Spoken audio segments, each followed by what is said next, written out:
मेरी तरफ से सभी को राम राम, सत श्री अकाल, अस्सलाम वालेकुम। मैं जनक भोजी जंतर मंत्र से आज धरने का 247 दिन। आइए हमारे साथ महान हस्ती हैं कपिल देव जी से बात करते हैं। राम राम कपिल जी। राम राम सर जी। सर बताइए, आप गवर्नमेंट आपकी कोई बात सुनने को राजी नहीं है और आप दावा कर रहे हैं कि गवर्नमेंट हमारी बात सुन रही है, तो आप बताइए उसका कुछ आपके पास कोई सबूत है जो आप बोल रहे हैं कि हमारी गवर्नमेंट बात सुन रही है? देखो, गवर्नमेंट बात सुन लेती तो जनक जी आप और हम क्यों बैठते हैं यहाँ? देखो, कोई भी चीज़ें होती हैं, संघर्ष बहुत लंबा होता है, इतना आसान नहीं होता। जब हमने मोर्चा लगाया था तब हमने पता था जिड़ी कोई ये छोटी मोटी मांगे नहीं है जिसको आप लेके चल रहे हो।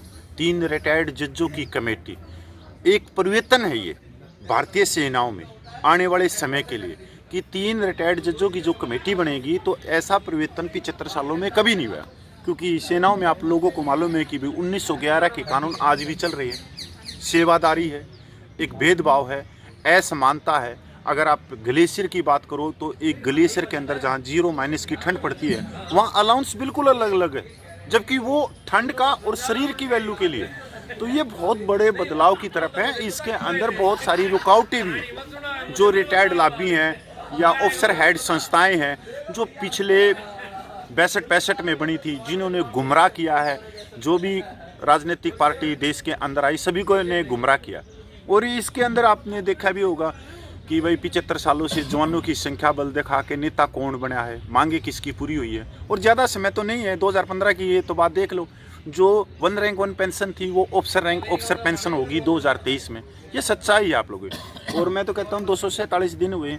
ये सबसे बड़ी बात है कि देश के अंदर आज़ादी से पहले या आज़ादी के बाद कोई इतना बड़ा आंदोलन चला तो वो है किसान आंदोलन। उसके बाद में दूसरा जो आंदोलन है वो जवानों का आंदोलन है और जवानों की जायज़ मांगों के लिए चल रहा है। और इस आंदोलन को तोड़ने के लिए हर हथकंडे अपनाए गए। हर जो भी चाहती है वो गोदी संस्थाएं या केंद्र ने अपनी गोद में बिठा कर उनको दूध पिलाया, उन व्यक्तियों को बाहर निकाला जो इस धरने को तार तार कर दें, या उन व्यक्ति आए जिनका राजनीतिक सवार था। इस धरने को हाईजैक करने की कोशिश की गई। एक फेक फेडरेशन बनी। जब उसका पता लगा कि वो सारी की सारी तो केंद्र की गोद में बैठ के दूध पी रही है, तब भी ये धरना जीरो से, मतलब 9 महीने में बहुत सारा ऐसी चीज़ें आई कि ये जो धरना था जब पिक पे था 100 पे गया हुआ था, जब ये 0 पे आया और 0 से फिर वापिस ये 100 पे गया, मतलब बहुत नीचे भी आया तो अब भी गया, नीचे भी है, प्राकृतिक का नियम। पर सबसे बड़ी बात यह है कि आप लोगों ने संघर्ष नहीं छोड़ा। अजगरो है हर उस सैनिक को जिसने एड़ी पंजे पे नौकरी की कि भाई हाँ, पहली बार आवाज़ उठी, और वो उठी अपने खुद के नेतृत्व के दम पे कि हमने मंच भी हमने संभाला और माइक भी हमने संभाला। अगर आप बात करते हो कि सरकार क्यों नहीं मान रही, तो 14 मीटिंग तो पहले कर ली थी सरकार के साथ में, रक्षा मंत्री के साथ में। 57% लोकसभा में, राज्यसभा में रखवा लिए थे, अनगिनत आंदोलन कर लिए थे। 2018 में तो 13 दिन की भूख हड़ताल पे बैठे थे पंजाब वाले। तो सर ये बहुत लंबा संघर्ष है। और आपके चैनल के माध्यम से बताना चाहता हूँ कि 247 दिन जो व्यक्ति यहाँ बैठे हैं वो और लंबा संघर्ष करने की सोच रहे हैं। पर जो व्यक्ति व्हाट्सएप के ऊपर बैठा है, जो व्यक्ति घर के अंदर बैठा है, जो व्यक्ति टीवी और बीवी को नहीं छोड़ रहा अपने घर से और वहाँ से पूछ रहा है कि मेरा कितना फायदा होगा, मेरे को कितना रुपया मिलेगा, कब तक मेरा एरियर आ जाएगा, कब तक यह हो जाएगा। अरे भाई, घर से जब तक आप टीवी और बीवी को नहीं छोड़ोगे कौन एरियर दे देगा? अगर भगत सिंह अरी अपना घर के अंदर बैठे रहते तो कैसे आज़ादी मिल जाती? अरे वो तो फरारी काटी उन्होंने, कभी जंगलों के अंदर, कभी घर की छत के ऊपर, कभी छत के पीछे, तब वो आज़ादी मिली है। संघर्ष में बहुत चीज़ें होती हैं। और जनक राज जी, हमारे को तो आ रहा है मजा, मतलब ये कह सकते हैं कि सुई के नोक मान भी हमारे ऊपर दाग नहीं है। 9 महीने ऐसे अनगिनत हमारे ही भाई, हमारे पास में बैठने वाले, जो जिन पे विश्वास था, जो एक थाली में खाया, जिन्होंने हमारे साथ, उन्होंने थाली के अंदर छेद करा, थाली के अंदर छेद करा, तब भी वो आरोप सिद्ध नहीं कर सके। किसी ने कहा 1.5 करोड़ रुपया, किसी ने कहा कपिल फौजी के पास 7 करोड़ रुपया, किसी ने कहा मोहन रंगन 3 करोड़ रुपया ले गया। यहाँ तक प्रगट साहब है, सबका सैनिक संघर्ष कमेटी के प्रधान, सबसे बुजुर्ग 94 साल के, उनको बोला कि वो यहाँ पर तीसरे चौथे दिन आते हैं प्रगट साहब पंजाब से और वो 25-30 लाख रुपये लेके चले जाता है। अब मैं इसके ऊपर कुछ और कहूँ तो नहीं बोला, बोरियां भी भर के ले जाते। हाँ, बोरियां भर के ले गया। मतलब हर आरोप लगाए जाकि वो बाकी पैसा वो खुद ले गए। हाँ। आरोप लगाने वाले नहीं सर, कोई पैसा आए, पैसा एक चीज देखो ना कि इतना बड़ा आंदोलन करने में कि कितना पैसा आया होगा या किसने दिया होगा। कोई आदमी, जब हम ये कह रहे कि कोई बाहर निकल के ये कहे कि हमारे इंडिविजुअल के हाथ में 10 रुपये दिए हैं, तो आओ सामने निकल के। जो पैसा दिया वो फेडरेशन लेगी और पर्ची किसने काटी थी? सबका सैनिक संघर्ष कमेटी ने काटी थी। जब एक प्रगट साहब जैसे इंसान पे भी ये लगा सकते हैं, इनको आप जयचंद नहीं कहोगे तो क्या कहें? इनको मामा कहें। इनको जैसा ये बोलते हैं उसी भाषा में इनको जवाब देना भी चाहिए, क्योंकि जैसा भी है। अभी वो जो फैक्ट फेडरेशन का था, राष्ट्रीय जो अध्यक्ष बनाया, पूर्व बनाया, जब वो एक कितनी अच्छी बात बोलता है, भाषा शैली कितनी है, एक एक शब्द को जैसे माला में मोती परोते हैं, ऐसे शब्दों को एक ऊपर रख के बोलता है। जब वो व्यक्ति प्रगट साहब को बदमाश बोल रहा है, आपने ऑडियो तो सुनी होगी ना 22-23 मिनट की, और आज वो कह रहे हैं देखो प्रगट साहब बहुत बुजुर्ग आदमी है, उसका मतलब उसको धोखा दे सकते हैं। कौन दे सकते हैं? मतलब मैं दे सकता हूँ, जनक राज जी दे सकते हैं, गोपाल जी दे सकते हैं, ये दे सकते हैं, पर इनको ये नहीं मालूम कि इतने साल से हम साथ में हैं और हम उस व्यक्ति को आज भी ये कहते हैं कि अगर वो व्यक्ति तरण तारण से चल के आज से 14 साल पहले जंतर मंतर पे नहीं आता तो आज यहाँ तक हम नहीं पूछते। अरे सर, बात करते हैं ये पता नहीं किस किस चीज की। नहीं सर, इसको लाया कौन था? आप बोल रहे, कहीं सुना था मैंने, कोई बोल रहा था कि मोहन रंजन जी लाए थे, क्या था वो चक्कर? मोहन रंगन लेके आए थे, कोई जंगल जुंगल बोल रहे थे, कुछ क्या था वो जंगल का? मोहन रंगन ने अपनी वीडियो में बोला कि मैं एक फेडरेशन का एक आया कि भाई पूरी जितनी संस्थाएं हैं देश भर में वो एक छत के नीचे आ जाओ। हाँ जी, हाँ जी, एक छाते के नीचे आ जाओ। और सबका सैनिक संघर्ष कमेटी ने 2 महीने आंदोलन चलाया, अपना अनुभव बांटा कि किस तरह से चलेगा, क्योंकि सबका को कमेटी को ये मालूम था कि इतनी जल्दी हमारे को लगातार यहाँ पे धरना प्रदर्शन नहीं करने दिया जाएगा। अगर उस समय हम किसी के हवाले कर देते तो वो भाग जाते। उनको एक बार अगर प्रशासन वाले आके धमकी देते ना तो वो अपना बैग उठा के भाग जाते। तो इस जमीन को पकड़ने के लिए सबका को रहना यहाँ जरूरी था। तो हमने सोचा कि भाई एक संस्था बना दो। तो मोहन रंगन इसके पीछे 2018 से लगे हुए थे। बहुत ही अच्छे व्यक्ति हैं और उनका एक मोटिव था कि भाई हमने भी कोई ऐसी संस्था दे के जानी चाहिए आने वाली पीढ़ी को, जो पे कमीशनों में बैठे, जो सरकार के साथ जब बात करे तो एक उसकी भी कुर्सी हो। क्योंकि जिस तरह से ऑफिसरों ने दी थी, स्वर्गीय फील्ड मार्शल कृपा ने एक संस्था दी थी, तो वह हर पे कमीशन में बैठती है, सब में वो अपनी रिपोर्ट देती है। तो मोहन रंगन भाई ढूंढते ढूंढते जंगल में गए कि कोई मेरे को शेर मिले, अच्छा, जो नेतृत्व तो कर सके। और मोहन रंगन ने बैटरी भी ली नई, कैंटीन से खरीदी, पर जो उसने जो सैल लिए वो कैंटीन में ना नहीं मिले, तो वो बनिए की दुकान से ले लिए। और बनिए की भी लाइट गई हुई थी, तो बनिए के दूसरे डिब्बे में हाथ चला गया, तो उसने वो सैल थे वो डाल दिए बैटरी में, उनकी एक्सपायर डेट थी। तो मोहन रंगन बैटरी लेके जंगल में निकल गया शेर को ढूंढने के लिए कि जंतर मंतर पे मैं शेर लेके आऊँगा।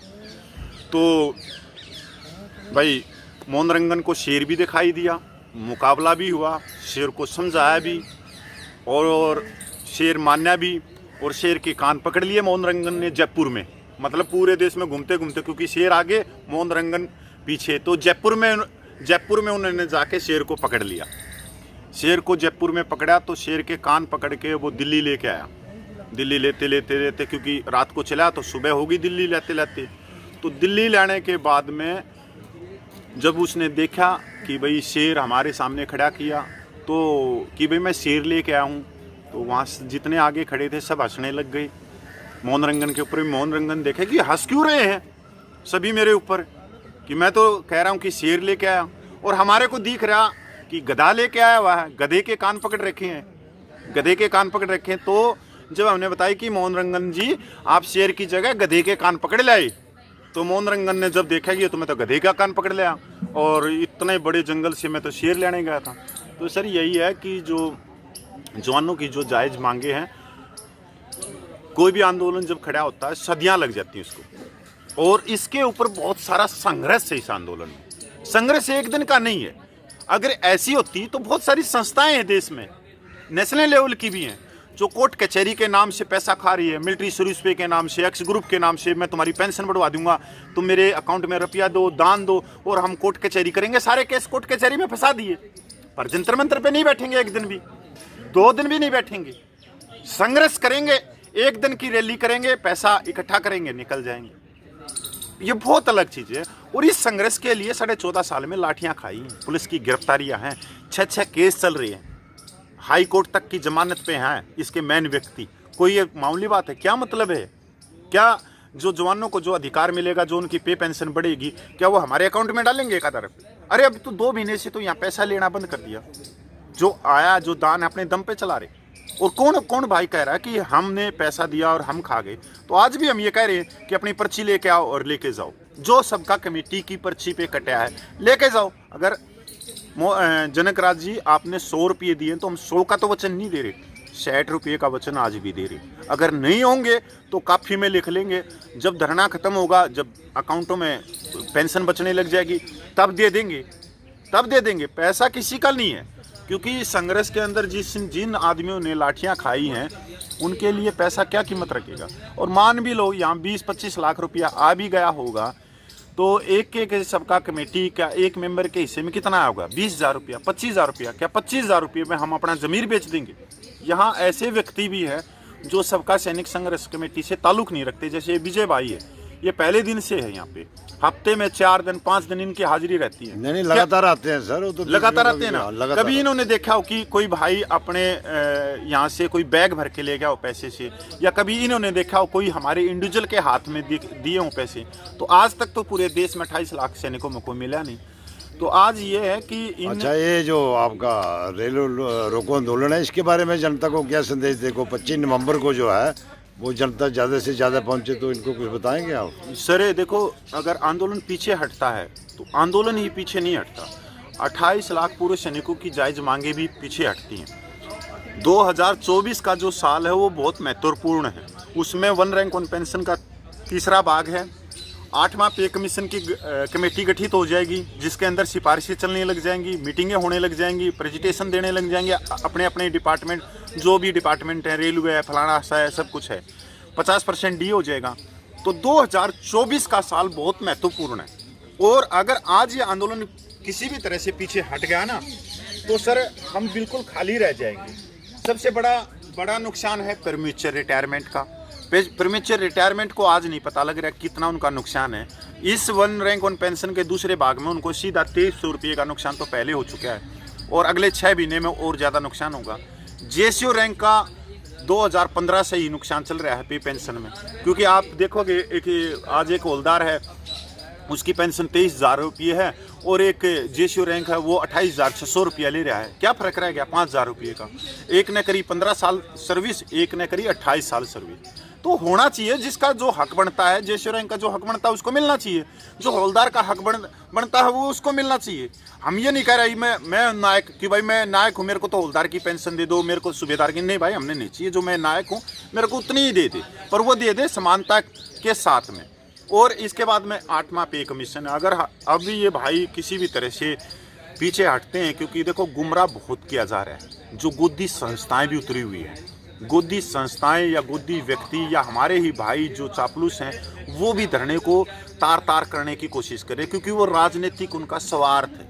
उनको पे पेंशन उनकी ज़्यादा हो जाए या कम हो जाओ, उनको कोई फर्क नहीं पड़ेगा, क्योंकि उनकी ज़मीनें हैं 5-5 करोड़ रुपये का किला। तो मैं हरियाणा की बात करूँ तो जो 4-5 जो शुतुरमुर्ग बोलते हैं ना, शुतुरमुर्ग जैसे स्प्रिंग उठता है, वैसे स्प्रिंग की तरह उठेंगे कि हम ये कर देंगे, हम वो कर देंगे, हम 543 सीटों पे सांसद बना के प्रधानमंत्री हमारा हो जाएगा, और हम 1 रैंक 1 पेंशन भी ले लेंगे, मिलिट्री सर्विस पे को 15,500 से उठा के 1,15,500 कर देंगे। ये सब बकवास हैं, ये बरगलाने की बात है। किसी भी आंदोलन को अपना स्वार्थ है, क्योंकि हम हैं गरीब आदमी, हम गांव देहात में रहने वाले, मैं तो कोई शहर में तो रहते नहीं हम, तो हमने तो अपनी पे पेंशन, अपना मान और सम्मान चाहिए। हमने नहीं बनना प्रधानमंत्री, नहीं बनना सरपंच।